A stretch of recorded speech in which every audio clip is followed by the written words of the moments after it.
Olá, seja muito bem-vindo a mais um episódio do nosso Talk Show.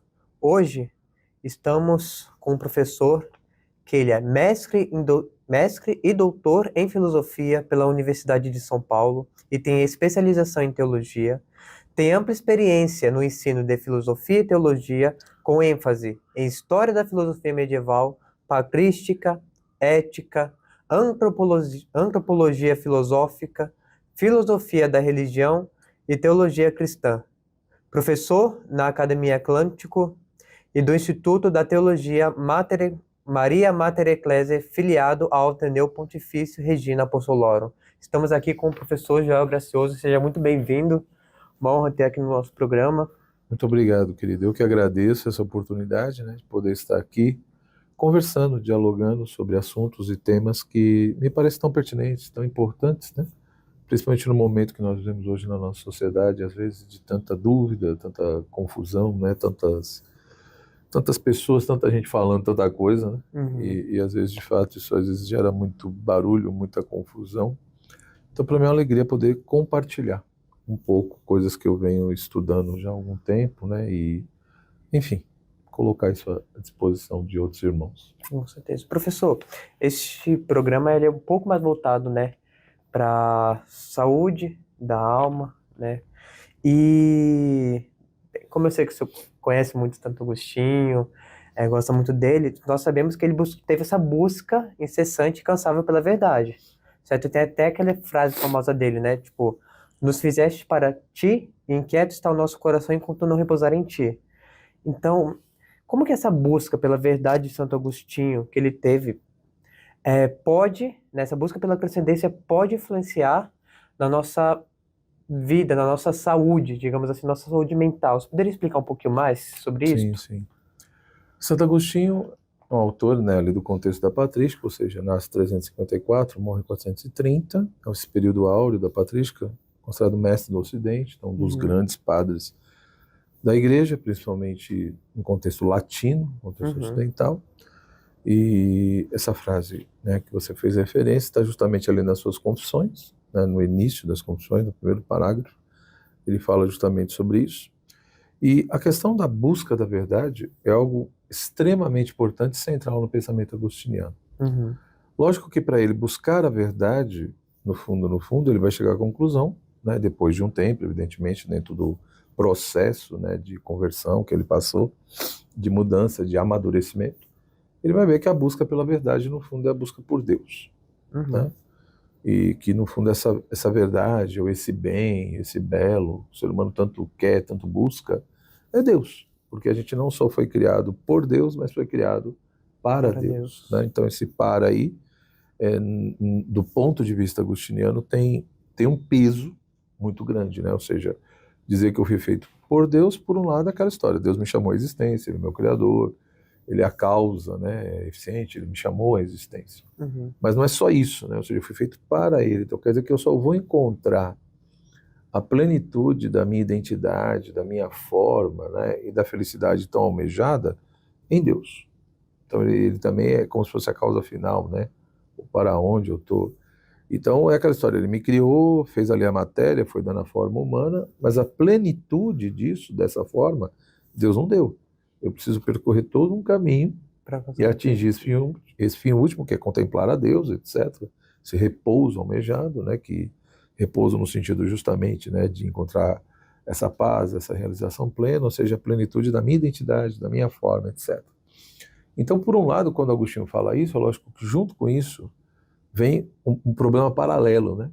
Ou seja, se a felicidade só está em Deus, na verdade, se eu só encontro a plenitude da minha forma, do meu ser, quando eu reencontro isso, então vamos imaginar o contrário. Quer dizer, o contrário é o quê? É o pecado, é a mentira, é a falsidade, né? Então, o ser humano, quando ele diz não para Deus, quando ele se afasta de Deus, quando ele vira de costas para Deus, ele começa um processo, então, de deformação. Então, se Deus... É interessante esse linguajar que o Agostinho usa, né? Porque se Deus não só me criou, mas criou para Ele, e ao me criar, Ele fez a matéria, foi dando uma forma, eu só encontro a plenitude dessa forma quando eu realizo aquilo que o Agostinho chama de conversio, né? De retorno. quando eu me volto para Deus e contemplo Ele, vou me reaproximando dele, é aí que eu vou encontrando essa plenitude. Então, a saúde para ele, é interessante que ele joga também com os termos saúde, né? Ou seja, Olha que legal. ligando saúde com salvação. Ou seja, então o pecado, ele gera uma deformação. Ou seja, o pecado ele vai me afastando da minha forma. Então, Deus me deu ali a forma humana e me chama essa plenitude. O pecado, ele deforma. Por quê? Ele vai me desfigurando. Ou seja, ele vai me desumanizando. Então eu vou me tornando cada vez mais longe, eu vou ficando da minha forma, vou me desfigurando, vou me deformando, ou seja, cada vez mais menos parecido com aquilo que Deus sonhou, com aquilo com que Deus pensou para mim enquanto ser humano. Portanto, buscar a verdade é imprescindível. Ou seja, não tem como o ser humano ser feliz se ele não atinge a plenitude do seu ser, da sua forma, e não tem como ele atingir a plenitude do seu ser se ele está longe da verdade, porque no fundo, essa verdade é o próprio Deus, né? E aí entra num ponto muito interessante, né? Porque do ponto de vista agostiniano, e ele narra isso nas suas confissões, né? Ele mostra como que, ele fala primeiro das suas misérias, pecados, paixões desordenadas, um monte de coisa que ele viveu, enfim, um monte de vícios, né? Dificuldades que ele foi tendo, até que em um determinado momento ele vai reencontrando Deus na sua vida, né? Ele lê uma obra de Cícero, que foi um orador romano, um grande pensador e político romano. Agostinho lê essa obra, isso mexe com ele, né? E ali ele começa um processo de conversão. Por isso que muitos dizem a conversão de Santo Agostinho ela é uma conversão mais intelectual, né? Porque de fato as primeiras coisas que aconteceram foram no âmbito da mente, da inteligência. Então, porque ele tinha um modo muito racionalista, materialista, de pensar a realidade, de pensar Deus, de encarar vários problemas. E aí ele leu Hortêncio de Cícero, desperta para essa coisa meio da filosofia, tem que buscar a sabedoria, tem que buscar a verdade, entendeu?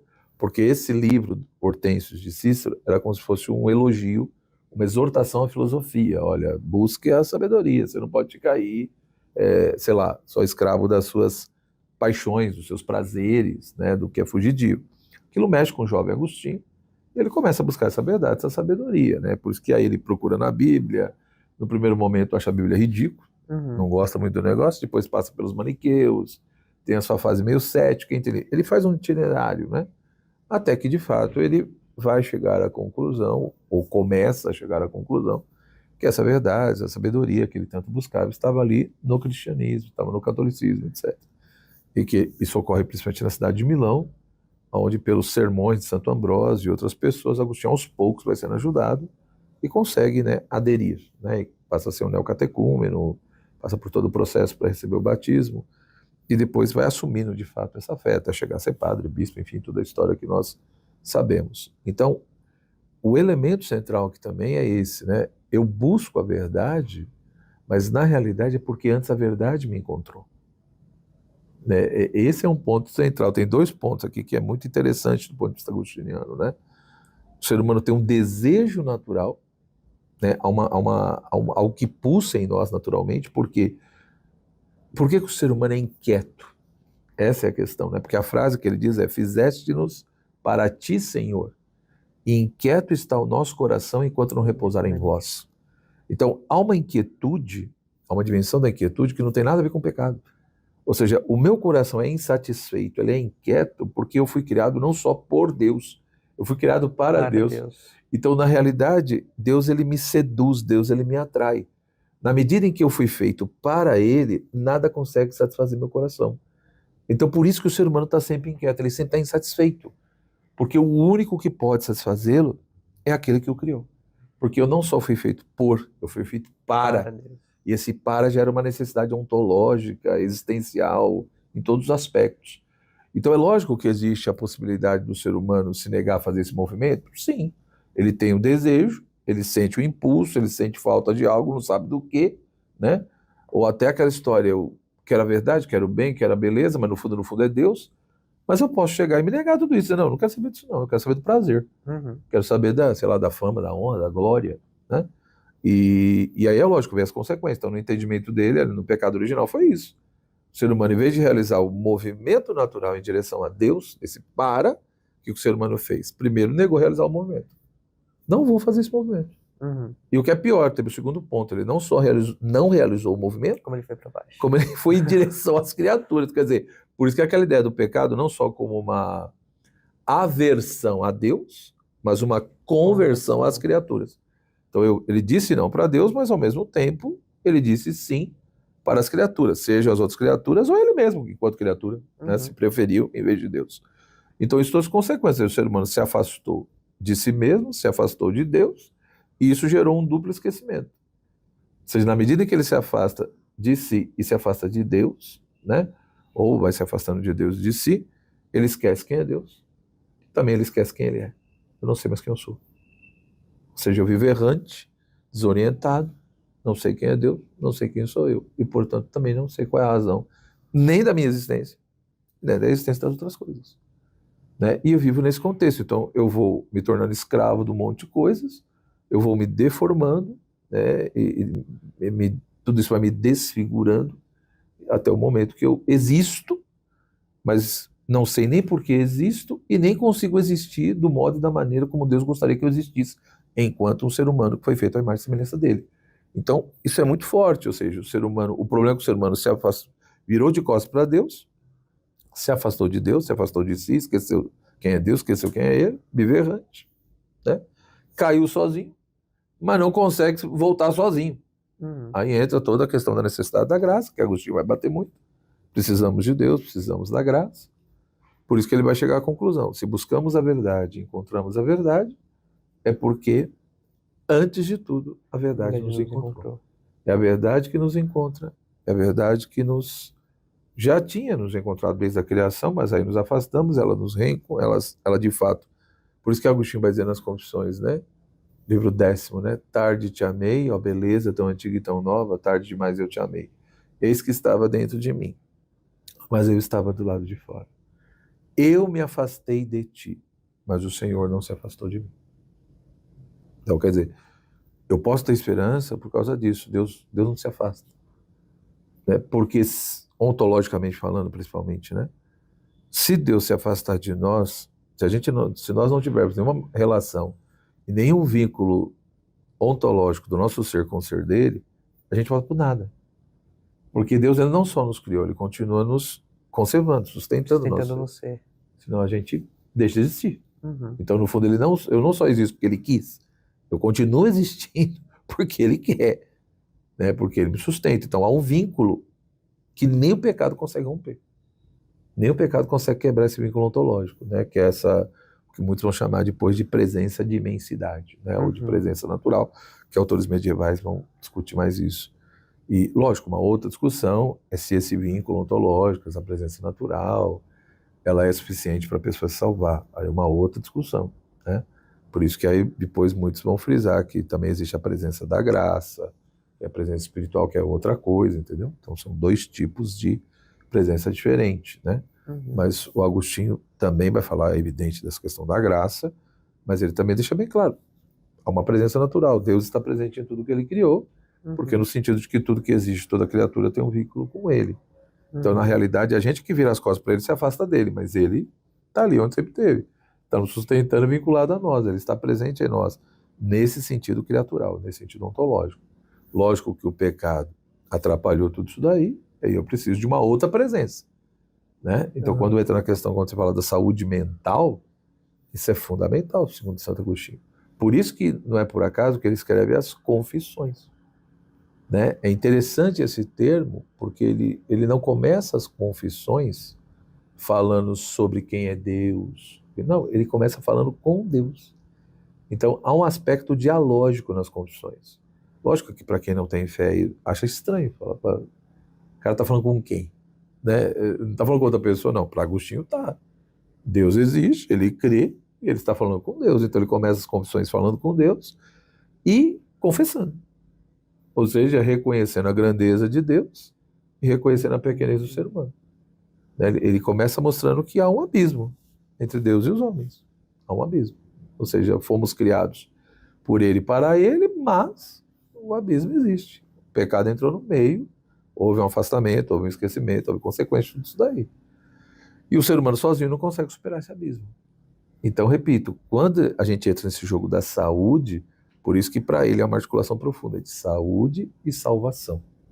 Por isso que ele vai dizer, Cristo é o nosso Salvador, e aí, dentro de toda a tradição bíblica e patrística, né, vai aparecer essa ideia também de Jesus como o médico. Uhum. Ele é o médico dos médicos. Né? Por quê? Porque ele vem nos curar nas nossas raízes mais profundas. Ele não veio simplesmente curar de uma gripe, ou porque eu estou com a perna quebrada, ou porque eu estou, sei lá, com câncer. Ele veio trazer a cura daquilo que é o grande problema do ser humano, que é o pecado. Né? Que é a não possibilidade de salvação. Ser condenado, enfim, junto com o pecado, é lógico, o mal, o demônio, a morte, todas as questões. Então, a raiz está ali, o grande mal é esse, e é o grande remédio que Cristo veio trazer. Foi nesse contexto. Uhum. E aí entra um ponto muito interessante, porque o verbo confessar, no contexto dele, tem uma tríplice significação. É confessar os próprios pecados, que é o mais comum, né? Quando a gente fala Claro, que confissão, todo mundo conhece. pensa, confissar o pecado. Lógico, já tem esse sentido lá, que para os antigos era muito estranho, os romanos ficavam doidos com isso, porque como é que pode? A confessionária é o único tribunal onde a pessoa reconhece, ela confessa que fez a lambança e sai absolvida. Como é que pode isso? Né? Então, assim, não tem lógica, não tem sentido do ponto de vista... Porque se reconheceu, não, eu sou culpado mesmo, eu fiz isso, né? Então tá bom, então você vai ser punido, né? Uhum. É mais lógico. Não, ali tá bom, então você tá perdoado. Já que você reconheceu, tem um bom propósito, etc. E aí você sai absolvido. Enfim, para os romanos, e até hoje muita gente não engole muito essa coisa, né? Fica uma coisa meio estranha pro pessoal, né? Do ponto de vista humano, evidentemente, falando. Mas além da confissão dos próprios pecados, tem a confissão de fé, né? Ou seja, assumir a sua fé em Deus, em Cristo, enfim, na questão da igreja. E tem a confissão de louvor, que é essa coisa de você enaltecer alguém, né? Fazer algum tipo de panegírico, né? E exaltando, reconhecendo todos os benefícios, tudo que aquele ser, aquela pessoa, sei lá, tem de grandioso, né? E no caso de Deus, mais ainda. Então você vê nas confissões, interessante, geralmente, a confissão dos pecados e a confissão de louvor. Ou seja, ele começa reconhecendo a grandeza de Deus e falando da pequenez humana. E isso vai se reproduzir constantemente nas confissões. Me parece que junto com isso, por que eu entrei nesse assunto? Uhum. Me parece que tem um ponto aqui central, entendeu? Parece que o que Santo Agostinho também está querendo dizer é o seguinte, olha, todos nós, em um determinado momento da nossa vida, nós vamos ter que fazer um exercício do ato confessional. Não só no sentido de reconhecer a grandeza de Deus, ou a pequenez do homem, ou os próprios pecados. É no sentido de que o confessar significa, em determinado momento, você vai ter que se colocar perante a verdade. Você vai ter que colocar a sua pessoa, a sua vida, perante a verdade. E se permitir ver a realidade tal como ela é. Isso é um processo fundamental. E ele passou por isso. Então, Santo Agostinho é um dos poucos autores onde você vê que quando ele escreve, toda a produtividade intelectual dele, lógico que tem influência de uma tradição filosófica que ele recebeu, Claro. né, principalmente mais platônica ali, mas via cultura romana, ele é um romano, então muitos elementos da cultura romana latina está presente nele, né? A tradição bíblica, a tradição patrística anterior a ele, que ele conheceu alguns textos, tudo. Então tudo isso influencia. Mas junto com isso, você vê nitidamente que a experiência vivida, o que ele passou na vida dele, entra muito no pensamento. Ele leva muito em consideração. Então, que eu falo isso muito para as pessoas, né? Ou seja, hoje em dia, graças a Deus, muitas pessoas estão retornando à igreja, né? Enfim, aderindo a Cristo, mas é um processo. E chega um momento que me parece que é um dos momentos mais difíceis, que é quando a gente tem que se colocar perante a verdade. Né? Porque por mais que você fale, tá bom, Deus é misericórdia, e com certeza não estou discutindo isso, Santo Agostinho frisa muito a questão da misericórdia de Deus, né? Da providência de Deus, da bondade de Deus. Mas ao mesmo tempo é aquela história, Deus vai te dar a graça para que você de fato se coloque, exerça a confissão, você precisa exercitar a confissão, em todos os sentidos. É aquela história, sei lá, eu tenho 40 anos de idade, E na minha vida eu tive um monte de pensamento errado, atitudes erradas, coisas absurdas, atrocidades, não sei mais o quê. A gente sabe que uma das piores coisas da vida é você ter que olhar para o passado e ressignificar, se reconciliar com o seu passado. Uhum. Entendeu? Isso é difícil, isso é complicado, porque primeiro que a soberba grita, né? Então você tem que reconhecer os seus erros, pecados, misérias, vícios, lambanças, sei lá o quê. Todas as fases. Né? Fala, caraca, eu realmente fiz coisa aqui que até Deus duvida. Segunda coisa, reconhecer que mesmo assim o amor de Deus é maior que tudo isso, né? Então esse processo, ele não é tão simples. Ele não é tão simples, mas é necessário. É necessário porque acho que é o único caminho onde você vai conseguir ter uma estrutura e uma maturidade psicológica, psicoafetiva, né? Onde você não fica com o seu passado sempre te assombrando, sempre te jogando, entendeu? Então acho que nesse ponto é fundamental. Incrível, incrível.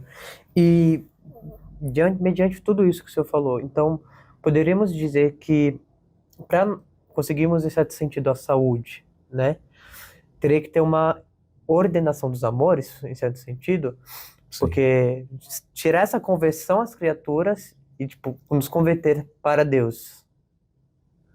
Sim, isso é fundamental. Por quê? Quando perguntam para Santo Agostinho, na Cidade de Deus, por exemplo, mas o que é a virtude? É interessante a definição que ele dá. Ele diz, a virtude é a ordem do amor. Né? Ordo amoris. Ou seja, não tem como eu ser uma pessoa virtuosa se eu não amo ordenadamente. E o que é amar ordenadamente? É você amar cada coisa de acordo com o seu grau de perfeição. Por isso que eu tenho que amar a Deus acima de tudo. Não existe nada mais perfeito que Ele. E como que poderíamos definir o amar propriamente? Então, ele usa vários termos, né? Ou seja, para Agostinho, essa questão do amor, que em português isso perde um pouco, né? Mas quando ele fala da questão do amor, existem tipos de amor, né? E falar do ato de amar ou de amor, ele tem uma expressão que ele usa que eu acho que pode nos ajudar a entender isso. Se eu não me engano, acho que é no livro 12 das Confissões, que ele diz assim, o meu amor é o meu peso. Então veja que ele parte de uma visão meio cosmológica, meio física, né? A ideia de que no mundo, cada coisa tem o seu peso. E esse peso é o que move e direciona a coisa para algum objeto, para algum lugar, né? Para alguma direção. Se é assim, se cada coisa tem o seu peso, olha, no caso do ser humano, qual é o meu peso? É o amor. Então, o meu amor é o meu peso, quer dizer o seguinte, o amor é aquilo que direciona a alma. O amor é aquilo que move e nos direciona ou para um objeto X ou para o objeto Y. Ou para buscar, sei lá, o eterno ou para buscar o temporal e o fugidio. Então veja que ele não coloca o amor como sentimento. Ele não coloca a questão de amar simplesmente como uma mera emoção, né? Não que ele não discuta a questão das paixões, ele também discute isso. Mas ele vai além. Ou seja, a própria questão da vontade, às vezes também, ele tem as suas peculiaridades, né? Não é tanta coisa, é uma faculdade da alma, não. Às vezes ele coloca que a vontade é a alma em movimento ou aquilo que move a alma. Mas o que é importante aqui, seja na questão da alma, da vontade, nessa discussão, na peculiaridade, como ele entende isso, é a questão do amor. É isso que é fundamental, porque dependendo do amor que está na tua alma, você vai ser uma pessoa virtuosa ou não. Porque quando ele fala a virtude é a ordem do amor, ele está falando particularmente de um tipo de amor, que é a caritas, né? Porque eu tenho também a cupiditas, a cupidez, a cobiça, que é um amor desordenado. Então, porque o que acontece no entendimento dele? Tem o ut e o frui. O ut é um tipo de amor também, o frui também. Só que no ut o que acontece? É o uso. Eu uso algo como meio para me ajudar, evidentemente, a atingir aquilo que é mais elevado, mais perfeito. E o frui é quando eu não uso como meio, mas quando eu busco a fruição e o gozo na própria coisa. É como se ela fosse meio e fim ao mesmo tempo, entendeu? Por isso que ele vai dizer, não, então no primeiro momento, o único que é digno de fruição, ou seja, que é digno de ser amado por si mesmo, é Deus. Né? O restante é útil. Mas não é útil, é lógico, é que para nós a palavra uso, ela tem um sentido meio pejorativo, né? Usa e joga fora, essas coisas. Não é isso. Então, é lógico que aí também ele vai mostrar em que sentido a gente ama a Deus por ele mesmo, mas como que isso está vinculado, né? O que Jesus dizia, amar a Deus, amar o próximo, também vai entrar nessa discussão. Mas o grande problema do ser humano, qual é que está a origem do amor desordenado? É que a gente tenta fruir, gozar daquilo que é meio e tenta usar como meio aquilo que deveria ser fluir. Em outras palavras, em vez de eu fruir em Deus e usar a realidade criada para fruir de Deus, eu tento fazer o contrário. Eu tento usar a Deus para poder gozar das realidades criadas. Ele diz, é aí que está a origem do pecado original. Entendeu? Essa que é a encrenca, ou seja, o ser humano inverteu essas coisas e isso gera um amor desordenado. E o amor presente na alma, ele te move, ele te direciona. Você entendeu? Uhum. E aí aquela história, em vez de eu buscar o eterno, por exemplo, o perene, aquilo que é imutável, não quero saber muito disso. Eu quero saber do mutável, do temporal, daquilo que me dá prazer, daquilo que me dá fama, glória, algum tipo de satisfação, satisfazer meus desejos, enfim, essas coisas. Então, para ele, isso é muito importante. Ou seja, não tem como você falar nem de saúde, nem de salvação, se você não tem uma vida virtuosa. As virtudes são importantes. Lógico que ele vai colocar que existe toda uma dimensão das virtudes que a gente só consegue viver com a ajuda de Deus, com a graça de Deus. Sem a graça, né, Agostinho vai bater muito nisso, né? Talvez ele, mais do que outros autores, vai frisar que eu preciso da graça para viver determinadas dimensões da virtude. Uhum. Ou seja, tem muita coisa que não vai rolar se eu não tiver a graça, não corresponder a ela. Decaída. Então, no fundo, quer dizer, essa coisa da virtude para a polícia é a ordem do amor. Por isso que é a famosa frase dele, que o pessoal deturpa, né? Uhum. Ama, faz o que queres. Quando ele fala ama e faz o que queres, tem que ver qual amor que ele está falando, né? Uhum. Ele não está falando de qualquer amor e nem o que a gente entende por amor. O que ele está dizendo é o seguinte, ame. Tá, se você tiver um amor ordenado, que é a caritas, que te leva a amar a Deus sobre todas as coisas, e o restante de tudo em Deus, então eu tenho que amar a Deus e amar tudo em Deus, né? Porque aí eu vou amar cada coisa de acordo com o seu grau de perfeição. Porque aí eu vou ter uma alma ordenada. Por quê? Porque está tendo um amor ordenado, virtuoso, que está presente ali, um amor justo, né? E, portanto, esse é o caminho da reordenação. Ou seja, mas parece que o ser humano, para sair de um amor desordenado para um amor ordenado, para realmente conseguir ter uma vida virtuosa, uma alma virtuosa, pressupõe esse amor ordenado. Mas sozinho ele não consegue fazer essa mudança. Tem que ser com a graça Ele de precisa Deus. da graça, ou seja, a reordenação dessa alma, dessa vontade, desse amor, pressupõe o toque da graça, pressupõe a ação da graça na alma, na vontade, na vida da pessoa, etc. Muito bom, impressionante, impressionante. Então, bem, vamos terminar por aqui, né, esse episódio de Talk Show, mas já tive as notificações, porque ainda vamos gravar outros episódios, inclusive no próximo vamos comentar um pouco sobre as virtudes, sobre essa ordenação do amor. Então, já compartilha esse vídeo, comenta, deixe seu like, siga o professor Joel, nos vemos no próximo episódio.